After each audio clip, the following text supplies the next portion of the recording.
Baby काय खाणार का? बकासूर मी काय खायचंय काय प्यायचं हेच विचार. कधी काय पाहिजे ते नको विचारूस मला. काय झालं? काय झालं? अरे माझ्या बेस्ट फ्रेंडच्या बॉयफ्रेंडनी तिला एक पांडा गिफ्ट केला.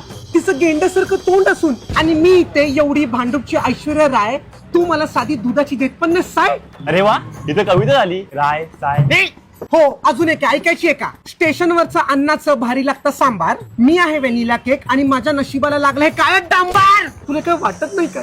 बाकीचे बॉयफ्रेंड त्यांच्या गर्लफ्रेंडसाठी शायरा लिहितात, कविता लिहितात, पुस्तकं लिहितात आणि इथे मी तुझ्यासाठी काय काय कविता शायरा लिहिते. ते बघ तिकडे.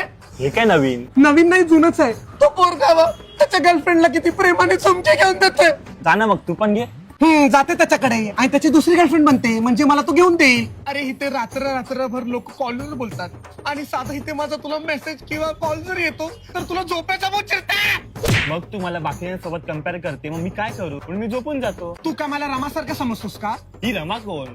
तू ना मराठी झी5 वर हे काय नवीन ही सिरीज बघ. त्यात प्रिया बापटचं कॅरेक्टरचं नाव रमा आहे. तिथे ते कपल्स त्यांच्या लाईफला नवीन दृष्टिकोन देतात. रमा आणि आदित्य आपल्या सेटल्ड लाईफ मध्ये नवीन अर्थ शोधतात. त्यात पण रमाला वाटतं की दुसरे कपल्स परफेक्ट कपल आहेत आणि त्यांच्यातला स्पार्क संपलेला आहे. पण नंतर खूप गोष्टी चेंज होतात आणि खरं काय आहे ते कळतं. 31 मार्चला ही सिरीज येणार आहे. तू बघ आणि मी पण बघते, मग तुला समजेल. मग आपल्या दोघांमध्ये भांडणं नाही होणार. हा ठीक आहे, बघतो. तसं पण तूच भांडण करते, बाकीचे गर्लफ्रेंड बघ किती शांत असतात.